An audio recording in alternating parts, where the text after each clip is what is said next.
Fonds monétaire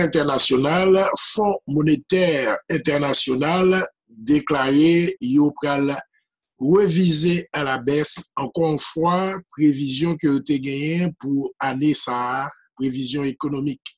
Là tu as présenté perspective pour économie dans le dernier trimestre qui s'est passé là pendant le mois d'avril là. Directeur général Fonds monétaire international là, Christina Jodina, eh bien, elle déclarait que l'économie était capable de diminuer, croissance était capable de diminuer de 3%.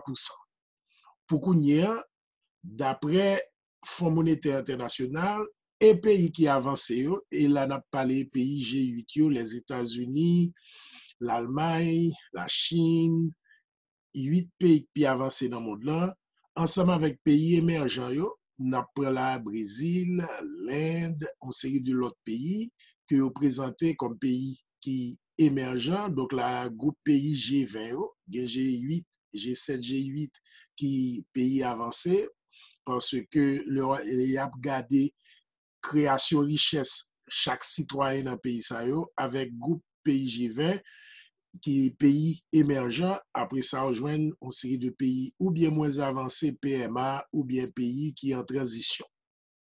Donc, pour qu'on y ait, tout pays ça en crise et surtout chômage augmenté et puis secteur production diminué et secteur service là tout presque fait bec à terre, surtout secteur qui est pour avec transportation, loisirs, à cause de coronavirus et COVID-19, maladie que coronavirus l'embaille, qui fait qu'avec social distancing, confinement, avec distanciation sociale, qui fait que l'activité économique est ralentie.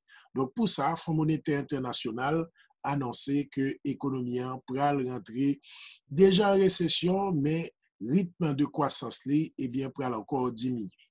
Pour ce mercredi, le pétrole à 37,84 $, le pétrole à 37,84 $, et puis dans le niveau marché boursier, Dow Jones pour commencer à la hausse à 26 379 points, le Nasdaq à 10 013 points, l'USP 500 à 3 137 points. Naturellement, l'économie au ralenti, mais le marché boursier et à reprendre de façon vertigineuse, de façon très très vite.